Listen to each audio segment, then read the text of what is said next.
এক বন্ধুর বাড়ি খেয়েছিল আমার ছেলেরা এই ছাতুর লাড্ডু খেয়ে আমার ছেলেরা তো প্রেমেই পড়ে গেছে। মাঝে মাঝেই বলে, মা ছাতুর লাড্ডু বানাও।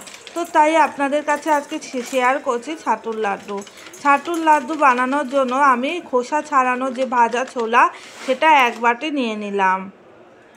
এবার মিক্সির জারে দিয়ে দিলাম পেস্ট করার জন্য। এখানে আমি শুকনোই পাউডার বানিয়ে নেব। পাউডার হয়ে গেছে, তো আমি বাটিতে ঢেলে নেব। পাউডারের পরিমাণটা বেশি হয়ে যায় পাউডার হলে, তাই জন্য বাটিতে ঢেলে নেব। দেখুন কতটা বেশি হয়ে গেছে।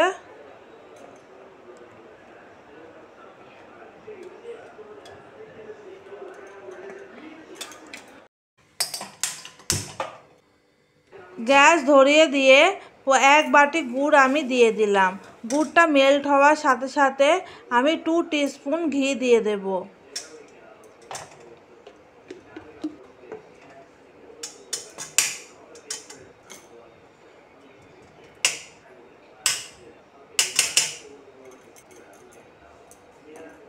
ঘিটা বেশ গুড়ের সাথে বেশ নাড়িয়ে চাড়িয়ে মিশিয়ে নিতে হবে।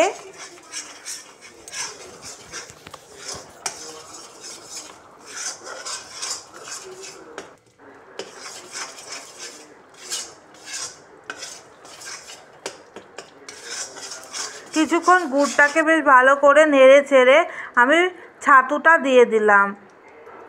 এই সময় গ্যাসের আঁচ খুবই কম দিতে হবে, না হলে পুড়ে যাওয়ার সম্ভাবনা থাকবে। তারপর বেশ ভালো করে ছাতুটাকে গুড়ের সাথে মিশিয়ে নিতে হবে। খেতে কিন্তু খুবই টেস্টি লাগে।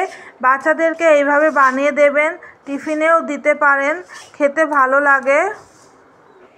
আমার ভিডিওটি ভালো লাগলে অবশ্যই লাইক করবেন, কমেন্ট করবেন, সাবস্ক্রাইব করবেন, যাতে নতুন নতুন ভিডিও আপনাদের কাছে পৌঁছে যায়। দেখুন কি সুন্দর গুড়টা মিশে গেছে ছাতুর সাথে। এইভাবে বেশ কিছুক্ষণ ধরে নাড়তে থাকতে হবে। এবার ঘরে থাকা দুধের সর আমি দিয়ে দেব।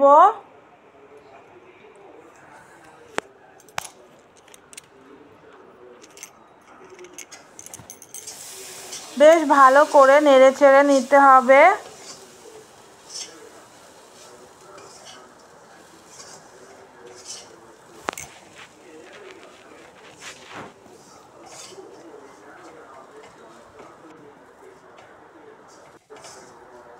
বেশ ভালো করে নেড়ে চেড়ে 1 টিস্পুন এলাচ পাউডার দিয়ে দেব। বেশ ভালো করে মিশিয়ে নিতে হবে এলাচ পাউডারটাও।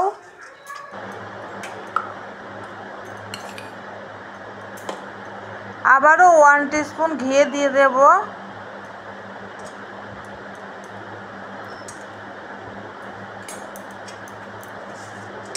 বেশ ভালো করে মিশিয়ে নিয়ে নামিয়ে নেব।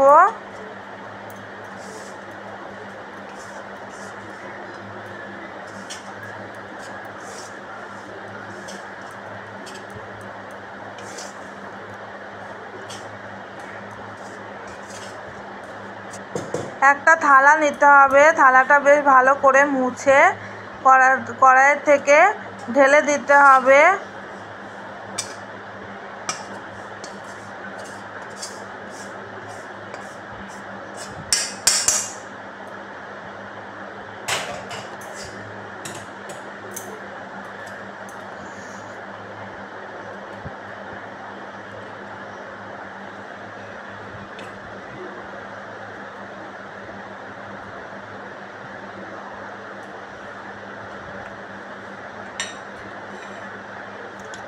এবার আমি ছোট ছোট লাড্ডু করে নেব। আপনারা যেমন শেপে করতে চান তেমন করবেন। দেখুন আমি কিভাবে বানাচ্ছি, ওইভাবে আপনারা বাড়িতে ট্রাই করবেন। খেতে খুবই টেস্টি লাগে, অবশ্যই বানাবেন, বাচ্চারা কিন্তু খুশি হয়ে যাবে।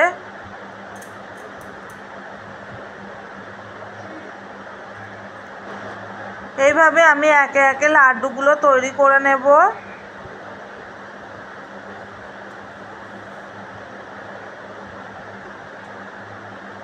এখানে 20 থেকে 22টা লাড্ডু হয়েছে।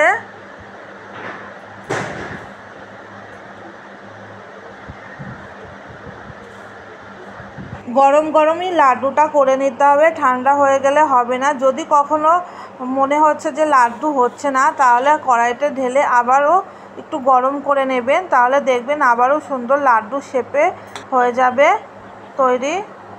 দেখুন কি সুন্দর হয়েছে।